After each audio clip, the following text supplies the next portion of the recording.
Hi everyone, in this inner circle call I am going to discuss about Indian economy. आप जानते हो हमने सबसे पहले एक बहुत बड़ा और पेनफुल प्राइस करेक्शन देखा था before this bull run started.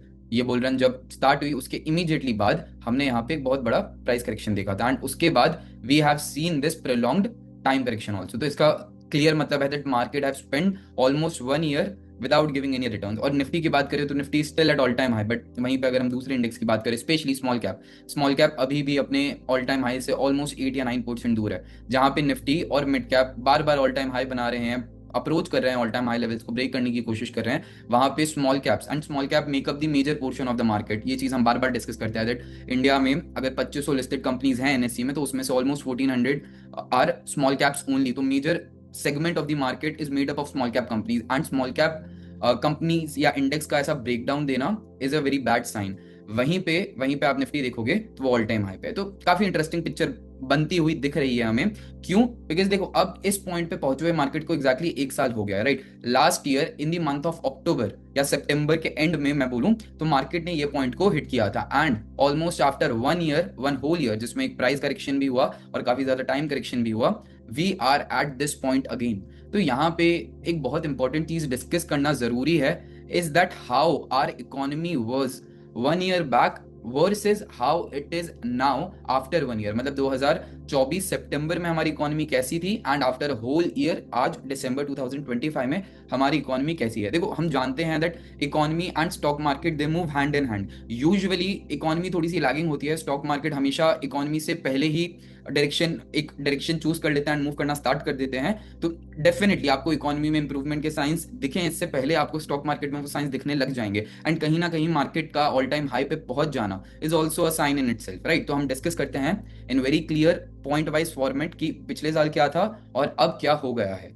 1 साल पहले जब मार्केट यहाँ पे थे एंड फाइनली आफ्टर 1 ईयर जब मार्केट यहाँ पे है। सो देखो सबसे पहले हम सारे मेट्रिक्स डिस्कस करेंगे जिससे हमारे स्टॉक मार्केट पे इंपैक्ट आता है, जैसे इन्फ्लेशन, फूड प्राइसेस भी इन्फ्लेशन का ही पार्ट हो गए, then interest rates, then USD INR, trade deficit, forex reserves, US tariff, everything. मतलब जो भी चीजें आप सोच सकते हो we are going to discuss about everything. छोटी छोटी लाइंस में डिस्कस करेंगे एंड मैं क्लियरली आपको बताऊंगा दैट पहले क्या था एंड आज क्या हो गया है। Starting with inflation, last year inflation अगर इंडियन इकोनॉमी की बात करूं मैं तो it was at 6.2%, right. Record high inflation था, इतना हाई इन्फ्लेशन हमने पिछले 4 या 5 साल में नहीं देखा था and 6.2 was the upper ceiling. उसके बाद से फिर आरबीआई ने कंट्रोल लेना चालू किया था and interest rates came down. अभी की बात करें तो inflation year on year inflation rate is down at 0.25%, right. तो 1 साल पहले inflation was at 6.2%। After 1 year today inflation, this is year on year inflation rate, is down at 0.25%। तो needless to say this is a good sign, अच्छा sign है ये। Next point, food prices. अब देखो last year आपने ये कहीं ना कहीं पक्का सुना होगा that food prices have gone out of control, there is no controlling the food prices, food inflation बढ़ता जा रहा है। इस चीज पे सबसे बेटर कंट्रोल हमारी इकोनॉमी ने ले लिया है, जो लास्ट ईयर अक्टूबर के मंथ में ऑलमोस्ट 1 साल पहले फूड इन्फ्लेशन ऑलमोस्ट 10.87 11 टच कर दिया था। Today it is down at -5%। अगर आप देखोगे तो ये इन्वर्ट हो गया है ग्राफ, जो इन्फ्लेशन पहले पॉजिटिव था it has turned into deflation. मतलब आप समझ सकते हो कि पहले जो फूड के प्राइसेस बढ़ रहे थे, राइट, फूड प्रोडक्ट के प्राइसेस बढ़ रहे थे, अब they have started falling and -5% के आसपास आप देखोगे तो ये नंबर पहुंच गया है, राइट। तो फूड इन्फ्लेशन जो ऑलमोस्ट 11% पे था, now in the month of December of 2025 it is at -5%, which is a good sign, बिल्कुल।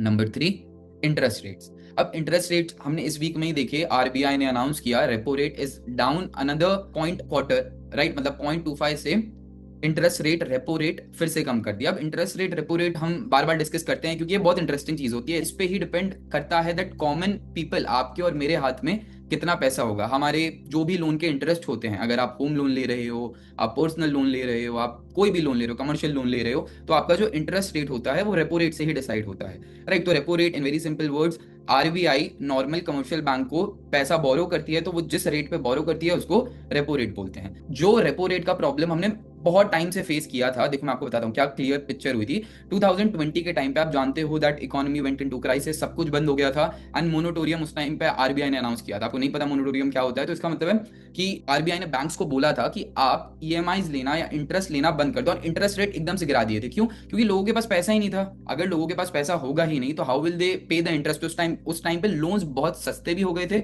और एग्जिस्टिंग जो ईएमआई थी वो भी बहुत कम हो गई थी, राइट। बट देन एक शिफ्ट आया 2022 में, जो ऑलमोस्ट 4.2 के पास थे इंटरेस्ट रेट्स, उनको बढ़ा के 6.5 पे ले गया आरबीआई, राइट। एंड काफी टाइम तक वो 6.5 पे बैलेंस रहे 2023 में, 2024 में, एंड फाइनली इस साल हमने ऑलमोस्ट 1.25% का रेट कट देखा है। तो मतलब जो रेपो रेट पिछले साल 6.5 था, इस साल 125 बेसिस पॉइंट से वो कट हो गया और 5.25। इसका सिंपल मतलब ये है दैट पिछले साल लोन लेते आप तो आपको 1.25% एक्स्ट्रा ब्याज देना पड़ता।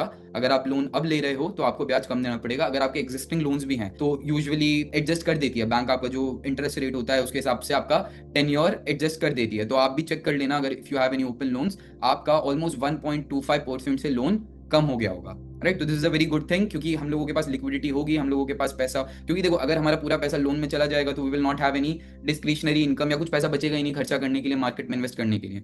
बट अगर लोन कम देना पड़ेगा या ईएमआई कम हो जाएगी हमारी, तो वहीं पे हमारा हाथ थोड़ा सा फ्री हो जाएगा। We would be able to spend more, we will be able to invest more, right. So this is why this metric is also important, and इसमें भी हमने एक क्लियर इंप्रूवमेंट देखा है। USD INR is one painful thing जो हमें बहुत परेशान कर रही है। आपको समझ में आ जाएगा, अभी तक जो जो हमने डिस्कस किया everything was positive, right. Inflation control हो रहा है, फूड प्राइसेस कंट्रोल में आ गए, इंटरेस्ट रेट वो भी कंट्रोल में, मतलब हम लोगों के लिए अच्छा हो गया क्योंकि लिक्विडिटी बढ़ेगी, हम लोगों की डिस्क्रिशनरी इनकम बढ़ेगी। But one problem for us is our rupee getting out of control. देखो इसके अगेंस्ट में बहुत सारे आर्ग्यूमेंट्स हैं। अगर रुपी 90 का मार्क हिट कर रहा है तो एक आर्ग्यूमेंट ये भी बनता है कि एक्सपोर्ट्स अट्रैक्टिव हो रहे हैं, है ना। क्योंकि अब आप सोचो, अगर आप यहां से कुछ बाहर भेजोगे, यूएस में बेचोगे, तो आपको पहले जो $1 मिलता उसके अगेंस्ट में पहले आपको सिर्फ 85 रुपीज कन्वर्ट करके मिलता। आज अगर आपको वही $1 का पेमेंट मिल रहा है तो आपको 90 रुपए मिल रहे हैं ना। तो अगर आप कोई चीज एक्सपोर्ट कर रहे हो या बाहर कुछ बेच रहे हो तो it is very good for you. ये एक आर्ग्यूमेंट बनता है इस चीज का हमेशा।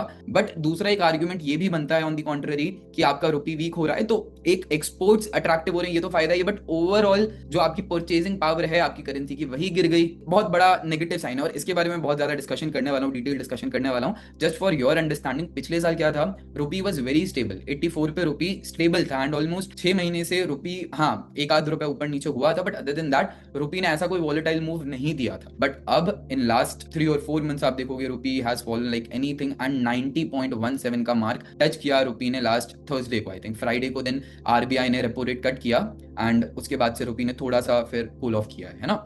इसके बाद ट्रेड डेफिसिट की बात करते हैं। अब ट्रेड डेफिसिट एक फैंसी वर्ड है बट बहुत सिंपल है। देखो ट्रेड डेफिसिट कुछ भी नहीं होता है। आप जानते हो इंडिया में हम एक्सपोर्ट करते हैं और इंपोर्ट करते हैं, राइट। गुड्स हम बाहर बेचते हैं और गुड्स हम अंदर भी इंपोर्ट भी करते हैं अपने कंजम्पशन के लिए, है ना। ये तो हम सबको क्लियर है। तो ट्रेड डेफिसिट सरप्लस दो ऐसे वर्ड्स हैं जो एक्सपोर्ट और इंपोर्ट से बनते हैं, सिंपल, राइट। तो देखो अगर हम बाहर ज्यादा बेच रहे हैं, अगर हम बाहर ज्यादा एक्सपोर्ट कर रहे हैं और इंपोर्ट कम कर रहे हैं तो हमारा होगा ट्रेड सरप्लस, क्योंकि हमने बाहर ज्यादा बेचा और कम मंगवाया, राइट। जैसे 100 रुपए का माल मैंने यूएस को बेचा और यूएस से मैंने 50 रुपए का माल खरीदा, और 50 रुपए का इसीलिए खरीदा क्योंकि यूएस में ऑलरेडी चीजें इतनी महंगी हैं, राइट। तो मैं 50 रुपए का ही अफोर्ड कर सकता हूँ, यूएस ने मेरे से 100 रुपए का खरीद लिया, कंसिडरिंग पावरफुल की जो करेंसी है वो ज्यादा पावरफुल है ना। तो वहां पे मेरा यूएस से 50 रुपए का या $50 का ट्रेड सरप्लस हो गया, यूएस का मेरे से $50 का ट्रेड डेफिसिट हो गया। तो इंडिया इज अ कंट्री जो हमेशा से ट्रेड डेफिसिट में रही है, जो डेफिसिट पिछले साल तक हुआ करता था $25-26 बिलियन पर मंथ। मतलब आप समझो हम लोग ऑलमोस्ट 80-90 बिलियन डॉलर का सामान मंगवाते हैं इंडिया हर महीने, और ऑलमोस्ट 60-65 बिलियन का बाहर बेचते हैं। What does India import? Maximum India का क्या इंपोर्ट सबसे ज्यादा होता है? बिल्कुल सही, बिल्कुल सही। जिसने भी क्रूड ऑयल बोला बिल्कुल सही आंसर। हाँ, मोबाइल और ये सब और अदर इलेक्ट्रॉनिक, कंज्यूमर इलेक्ट्रॉनिक्स बोलते हैं ये सब चीज़ों को, जो आप मोबाइल बोल रहे हो और बाकी सारे जो छोटे मोटे इलेक्ट्रॉनिक आइटम्स होते हैं उसको कंज्यूमर इलेक्ट्रॉनिक्स बोलते हैं। तो वो भी हम लोग सबसे ज्यादा इंपोर्ट करते हैं। बट सबसे ऊपर आता है ऑयल, क्रूड ऑयल। तो जो ये ट्रेड डेफिसिट है ना, ये क्रूड ऑयल की वजह से सबसे ज्यादा बढ़ जाता है। तो जो ट्रेड डेफिसिट है जो पिछले साल 25-26 बिलियन डॉलर पर मंथ का हुआ करता था, इस साल this has become a problem. इस साल वो हो गया है $41.7 बिलियन का। मतलब हमारे इंपोर्ट्स काफी ज्यादा हैं, हमारे एक्सपोर्ट्स कम हैं। और देखो इस चीज पे ना बहुत टाइम से एक डिस्कशन हो रहा है, एक ओवरऑल नरेटिव बना हुआ है। मैं आपको बताता हूँ क्या नरेटिव है कि जब से चाइना +1 पे हमने काम करना स्टार्ट किया है, इंडिया ने काम करना स्टार्ट किया है, तो वहां पे ना बहुत सारी कंट्रीज ने भी उस चीज को अडॉप्ट किया है। हम बीच में देख रहे थे every other company was with China +1, चाहे माइक्रोसॉफ्ट हो, कहीं ना कहीं एप्पल का भी देखा था कि वो लोग अपने मैन्युफैक्चरिंग क्वार्टर्स मूव कर रहे थे इंडिया। इसी के साथ साथ एवरी सिंगल कंपनी, माइक्रोसॉफ्ट का ही एक्सबॉक्स, उसकी भी बहुत सारी बीच में हेडलाइंस आ रही थी, completely they are moving. Then बहुत सारी कंट्रीज चाइना और वियतनाम छोड़ रही थी एंड वहां पे India was the hottest market for them, right? India was the best, next best opportunity for them. And इस वजह से हमने एक्सपेक्ट किया था कि हमारे एक्सपोर्ट्स बहुत ही ज़्यादा बढ़ेंगे, जिसकी वजह से जो हमारा डेफिसिट है वो कंट्रोल में आ जाएगा।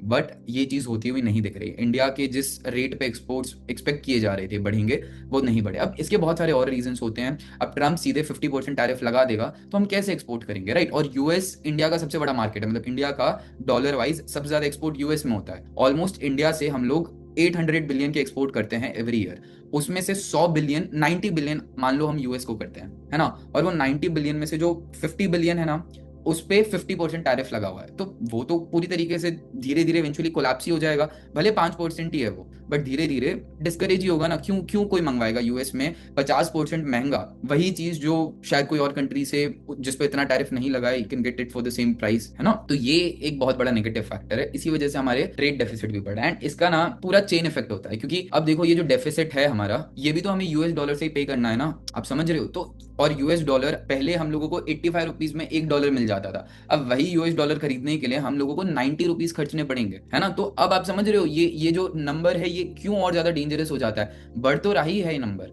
बट देन पहले शायद इस नंबर के रीपेमेंट के लिए हमको कुछ हजार खर्च करने पड़ते, बट अब because of our currency depreciation हमारा पेमेंट और ज्यादा बढ़ जाएगा, हमें और ज्यादा पे करना पड़ेगा, है ना? सो this is another big flag, red flag जो दिख रहा है। इसके बाद फॉरेक्स रिजर्व्स की बात करते हैं। अब देखो हर कंट्री के पास फॉरेक्स रिजर्व्स होते हैं, मतलब यूएस डॉलर आप मान लो वो अपनी तिजोरी में रखता है। एंड ये फॉरेक्स रिजर्व क्यों रखती है कंट्री? बिकॉज कभी भी कोई ऐसी सिचुएशन आ जाती है जैसे हमारा रुपी एकदम आउट ऑफ कंट्रोल हो गया, है ना? हमारा रुपी आउट ऑफ कंट्रोल से मेरा मतलब है एकदम गिरते गिरते गिरते नेक्स्ट 2 हफ्ते में 95 टच करता है। I am giving you hypothetical examples, let's say 95 touch कर देता है, तो वहां पे हमारी कंट्री क्या करती है, वो जो फॉरेक्स रिजर्व्स में उसके पास यूएस डॉलर है ना, वो ओपन मार्केट में बेचना स्टार्ट कर देती है। तो इसकी वजह से सिंपल डिमांड सप्लाई के मैट्रिक्स से भी आप समझ सकते हो, डॉलर की सप्लाई बढ़ेगी, है ना? तो इवेंचुअली रुपी धीरे धीरे धीरे धीरे कंट्रोल में आ सकता है। बट इसको मैनुअल इंटरवेंशन बोलते हैं। और अभी के जो आरबीआई गवर्नर है ना, संजय मल्होत्रा, उनका बहुत स्ट्रिक्ट स्टांस है इस चीज पे। लास्ट वीक ही said this, RBI is not at all interested कि हम लोग रुपी की वैल्यू को आर्टिफिशियली डिसाइड करें। एक ही चीज उसका कहना था संजय मल्होत्रा का, कि हम लोग मार्केट फैक्टर्स मतलब डिमांड और सप्लाई, उसको ही डिसाइड करने देंगे actual rupee levels against the dollar, उसमें हम बिल्कुल इंटरवेन नहीं करेंगे। नहीं तो यूजुअली गवर्नमेंट हमेशा इंटरवेन करती है जब भी बहुत ज्यादा एक लाइन में या बहुत ज्यादा वॉलेटाइल हो जाता है रुपी एक डायरेक्शन में। क्या होता है ना, यूजुअली 2% अप एंड 2% डाउन का सर्किट आरबीआई लेके चलती है, ठीक है? अब ये सर्किट ऑन पेपर नहीं होता है जैसे स्टॉक का सर्किट होता है ऑन पेपर, ऐसा कोई पेपर पे लिखा हुआ सर्किट नहीं है। बट आरबीआई की थिंकिंग है कि अगर रुपी 88 पे चल रहा है, राइट, तो 88 से ₹2 मतलब 90 रुपीज ऊपर और ₹2 नीचे मतलब 86 रुपीज, तो इसी ब्रैकेट में रुपी रहना चाहिए। और अगर ये इस ब्रैकेट में नहीं है या इस ब्रैकेट से एकदम डिविएट करता है ना, तो वो क्या करेंगे, वो अपना जो ये फॉरेक्स रिजर्व्स है, जो डॉलर पड़े हैं तिजोरी में, वो बेचना चालू कर देंगे। वो बेचेंगे तो धीरे धीरे rupee can come under control. And यही चीज इस साल हुई। पिछले साल की अगर हम बात करें, ऑलमोस्ट यहाँ पे दिस पॉइंट आप देखो हमारे पास $700 बिलियन के फॉरेक्स रिजर्व्स थे। एंड देन आप देख रहे हो in the year 2000, in this year itself ये फॉरेक्स रिजर्व्स काफी ज्यादा डिप्लीट हुए। फिर हमने फिर से रिकवरी देखी एंड देन फिर से हम डिप्लीट होता हुआ देख रहे हैं। अब ये क्यों हो रहा है? क्या होता है जब हमारा रुपी वीक होता है, मैंने आपको बताया, तब गवर्नमेंट के पास या आरबीआई के पास ऑप्शन होता है कि वो मार्केट में डॉलर बेच सकती है ना? तो क्या हो रहा था हमारा, आपने इस साल देखा यूएसडी आईएनआर में, आपको एक बार दिखा दूं, देखो यूएसडी आईएनआर इस साल आपने इन द होल ईयर 2025, आप पूरा ही साल देखो, ऑलमोस्ट इधर से हम बात करते हैं, ठीक है, मई से, तो आपने यूएसडी आईएनआर को एक लाइन में बढ़ते हुए देखा, है ना? तो वहां पे क्या हुआ, वहां पे they were trying, RBI was trying कि किसी तरीके से थोड़ा बहुत हम फॉरेक्स बेच के रुपी को कंट्रोल में ले आए। But they failed, of course attempt fail हो गया। एंड आज आप देख ही रहे हो, हमें चार्ट देख के पता चल रहा है कि हाँ बिल्कुल उनका अटेम्प्ट फेल हुआ। एंड ये हुआ ऑलमोस्ट 20-25 बिलियन हमने डिप्लीट किया फॉरेक्स रिजर्व, एंड स्टिल आज रुपी 90 के मार्क पे है। तो देखो फॉरेक्स रिजर्व ऐसा कुछ रेड फ्लैग नहीं है, ये कोई 700 बिलियन का था पिछले साल का, अभी भी ऑलमोस्ट 700 बिलियन का, 690 बिलियन का भी है, तो इतना फर्क नहीं पड़ता है ऑन इकोनॉमी लेवल $10 बिलियन से, राइट। तो ठीक है, this is still normal, but problem क्या है, प्रॉब्लम यही है कि अगर रुपी और वीक होता गया तो हमें ये चीज बहुत ज्यादा इम्पैक्ट देगी। एंड एक मेट्रिक मैं आपको बता देता हूँ, एक नंबर, कि जैसे ही हमारा रुपी 1 रुपया बढ़ता है, जैसे अभी 90 है, 90 से वो 91 होगा, तो हमारा इंडिया का $20 बिलियन का लॉस होता है, राइट। तो यही चीज आप हमारे रिजर्व्स पे भी रिफ्लेक्ट होती हुई देख सकते हो, अगर आरबीआई कोशिश करती है कि मुझे इसको कंट्रोल में लेके आना है। एंड हाँ, यहाँ पे लिखा हुआ है, देखो पिछले साल हमारे रिजर्व्स थे कंफर्टेबली एट $7 बिलियन, राइट। अब क्या हुआ है, reserves have depleted to 684 billion after RBI spend 20 billion defending rupee. जैसे कि मैंने आपको बताया कि आरबीआई रुपी को बचाने के लिए करती है कोशिश, राइट। तो वो चीज में थोड़ा बहुत खर्चा हुआ, बट अभी का जो मीटिंग था उसके अराउंड स्टांस दिया है संजय मल्होत्रा ने कि अब हम लोग बिल्कुल इंटरेस्टेड नहीं है, हम लोग इसको बिल्कुल भी टच नहीं करेंगे, हम लोग मार्केट फैक्टर्स को ही डिसाइड करने देंगे कि यहाँ से what rupee is suppose to do, right. इसके बाद एक और चेंज जो आया है पिछले साल वर्सेस इस साल में इज यूएस टैरिफ। पिछले साल तक इंडिया यूएस फ्रीली ट्रेड करते थे, हाँ इंडिया बहुत सारे टैरिफ लगाए हुए थे यूएस पे, बट यूएस इंडिया से कोई टैरिफ नहीं लेता था। इंपोर्ट मतलब export to US was almost free. But अब ये चीज बहुत ज्यादा खराब हो गई है, 25% और 25% के दो टैरिफ लगाए गए इंडियन गुड्स पे। And today anything which is exported to US, anything नहीं, ऑलमोस्ट 90 बिलियन का मैंने आपको बताया एक्सपोर्ट होता है, उसमें से ऑलमोस्ट 48 से 50 बिलियन के एक्सपोर्ट पे 50% टैरिफ लगता है। एंड यहाँ पे आप देख सकते हो हर चीज पे टैरिफ लगेगा, फ्रॉम टेक्सटाइल, सबसे ज्यादा हम लोग टेक्सटाइल एक्सपोर्ट करते हैं, फिर डायमंड, हमारे ज्वेलरी हम एक्सपोर्ट करते हैं, मशीनरी, मैकेनिकल अप्लायंसेज, इन सब पे हमें टैरिफ 50% एक्स्ट्रा भरना पड़ेगा, राइट। ये एक और बड़ा ड्रॉबैक है पिछले साल वर्सेस इस साल में। इसके बाद एक और बहुत बड़ा पॉइंटर यहाँ पे है एफआईआई फ्लोज। अब आप एक और चीज जानते हो, देखो आई एम श्योर आप में से सब लोग ये दो चीजें जानते हो जो सबसे बड़ी प्रॉब्लम है हमारी कंट्री की। नंबर वन इज हमारा rupee is out of control, and number two हमारे एफआईआईज, हम या हमारे मार्केट में FIIs have gone to a relentless selling, मतलब अब they are selling non stop. And मैं आपको इसका रीजन भी बताता हूँ, जो फंडामेंटल लेवल पे जिसकी वजह से एफआईआई सेलिंग कर रहे हैं। देखो लास्ट 2 साल अगर आप समझोगे मैक्रो लेवल पे क्या हुआ है, एआई का एडॉप्शन या एआई का डिप्लॉयमेंट बहुत बड़े स्केल पे हुआ है, राइट। तो ऐसे में वो कंट्रीज या वो स्पेसिफिक हब्स जो एआई के अंदर बहुत ज्यादा इन्वॉल्व थे, अब इसमें बहुत सारे मार्केट्स आ जाते हैं, मैं आपको एक बार लेके चलता हूँ मार्केट हिस्ट्री डैशबोर्ड पे। पिछले एक साल में ये सारे मेजर इंटरनेशनल मार्केट्स हैं, राइट। तो पिछले एक साल में हम ईयरली क्लिक करते हैं, आप देखोगे सबसे बेस्ट परफॉर्मिंग मार्केट्स कौन से रहे हैं। Korea, why, because Korea is also involve in production of I think AI के रिलेटेड जो चिप्स होते हैं, या आई थिंक एनवीडिया का one of the big big supplier is Korean company, ऐसा कुछ है। तो कोरिया इज अनदर हब, या कोरिया इज अ कंट्री जो एआई में बहुत ज्यादा इन्वॉल्व है। यहाँ पे हम देख रहे हैं कि 73% अप है मार्केट कोरिया के। नेक्स्ट जापान के मार्केट की अगर आप बात करो तो जापान के मार्केट, जापान भी आप जानते हो टेक्नोलॉजी का हब है, एंड जापान के markets are also up 30%। Hong Kong की बात करोगे तो हांगकॉन्ग के मार्केट ऑल्सो 30% अप है। तो ये वो सारे मार्केट्स हैं जिनका कहीं ना कहीं बहुत मेजर रोल रहा है इन एआई और something related to AI. Semiconductor बना रहे हैं, चिप्स बना रहे हैं, एआई के related they are making something. these countries have benefited a lot, and वहीं पे इंडिया ने एक स्टेप बैक लिया, एक कूल डाउन किया इंडियन मार्केट्स ने कंपैरेटिवली, राइट। तो या सो ये एफआईआई फ्लो, इसीलिए हमने इंडियन मार्केट्स में इतने मैसिव आउटफ्लो देखे हैं। इसी के साथ साथ देखो ये तो एक चीज है, अब हर चीज को आप लिंक कर सकते हो एफआईआई आउटफ्लो से, हर चीज को, मतलब कहीं ना कहीं इतनी सारी चीजें जो हुई हैं externally, from inflation to our rupee falling, every single thing directly और indirectly leads to FII selling. And ये चीज मैंने स्टार्ट ऑफ द सेशन में डिस्कस की थी कि एफआईआई इंडियन मार्केट के ट्रेंड मेकर्स होते हैं। ट्रेंड मेकर से मेरा मतलब है दैट देखो एफआईआई यूजुअली डिसाइड करते हैं दैट मार्केट यहाँ से कौन सी डायरेक्शन में जाएगा, नॉट बाय देयर एक्शंस और by their choice, but because हर बार हम ऐसा देख रहे हैं, ये कोई 1 2 3 4 साल की बात नहीं है, ये सालों की बात है। From like if you see the data month on month from last 20 years, you will see the pattern emerge every single time कि जब एफआईआई बाय करना स्टार्ट करेंगे markets will go bullish with a little lag, है ना। तो यहाँ पे पिछले साल अगर आप देखोगे इन द ईयर 2024 एफआईआई ने कितना सेल किया, ऑलमोस्ट एफआईआई ने सेल किया 3 लाख करोड़ की वर्थ ऑफ इक्विटी। एंड इस साल भी वो सेलिंग कंटिन्यू रही, 2,82,000 करोड़ की सेलिंग एफआईआई कर चुके हैं टिल 7th of December। तो अभी भी हमारे पास ऑलमोस्ट 23 डेज हैं तो यहाँ पे अगर 18,000 की सेलिंग और कर देते हैं, या 20,000 रुपए की, 20,000 करोड़, 20,000 रुपए नहीं, 20,000 करोड़ की सेलिंग और कर देते हैं एफ, तो यहाँ पे एफ जो पिछले साल का ही जो सेल फिगर था उतना ही सेल फिगर हो जाएगा इस साल का भी एफ का, which is a bad and a good sign. क्यों? क्योंकि अभी पता है आपको क्या हुआ, एक बहुत इंटरेस्टिंग चीज हुई है।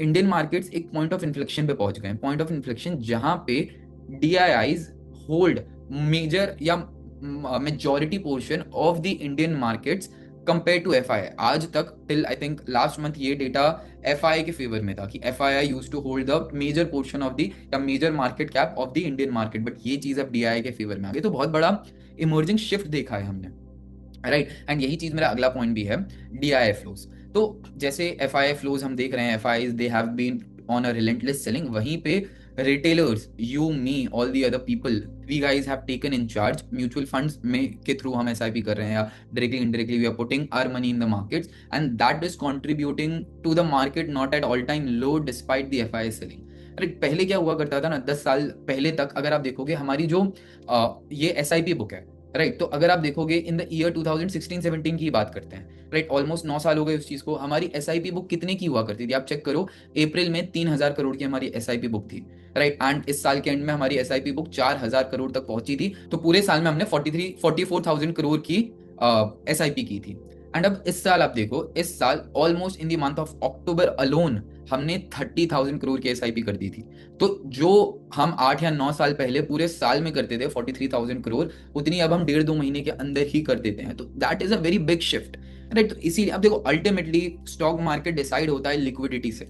एंड लिक्विडिटी कौन डालता है? लिक्विडिटी मतलब कोई कोई आउट ऑफ द वर्ल्ड चीज नहीं है। लिक्विडिटी समथिंग जो यूजुअली लोग बहुत फैंसी उसमें सेल करते हैं, बट लिक्विडिटी क्या होता है? लिक्विडिटी इज पैसा। एंड पैसा जब मार्केट में, अब देखो मार्केट को ऊपर जाना है तो मार्केट में पैसा, लिक्विडिटी होनी ही चाहिए, क्योंकि पैसा, देखो अगर कोई भी स्टॉक को ऊपर जाना है, ठीक है, 100 से 101 जाना है, तो you need money to buy that stock at the higher price. आपको पैसा चाहिए उस स्टॉक को 101 पे खरीदने के लिए, आपको और पैसा चाहिए उस स्टॉक को 110 पे खरीदने के लिए, आपको और पैसा चाहिए उस स्टॉक को 200 पे खरीदने के लिए, राइट। तो जब लिक्विडिटी बढ़ जाती है ना, तो ऑटोमेटिकली सब चीजें बढ़ना स्टार्ट हो जाती हैं, राइट। तो yes, DIIs have provided us massive liquidity. And जो अब हमारी एसआईपी बुक पिछले साल तक भी अगर आप देखोगे, पिछले साल इन द मंथ ऑफ अक्टूबर, ये 2024 का डेटा है, इन द मंथ ऑफ अक्टूबर जो एसआईपी बुक 25,000 करोड़ की थी, अब ये हो चुकी है almost 30,000 crore in the month of October. अभी नवंबर दिसंबर का डेटा अवेलेबल नहीं है, बट जो 25,000 करोड़ की एसआईपी हुआ करती थी अब हो गई है 30,000 करोड़ की, which is a very good sign.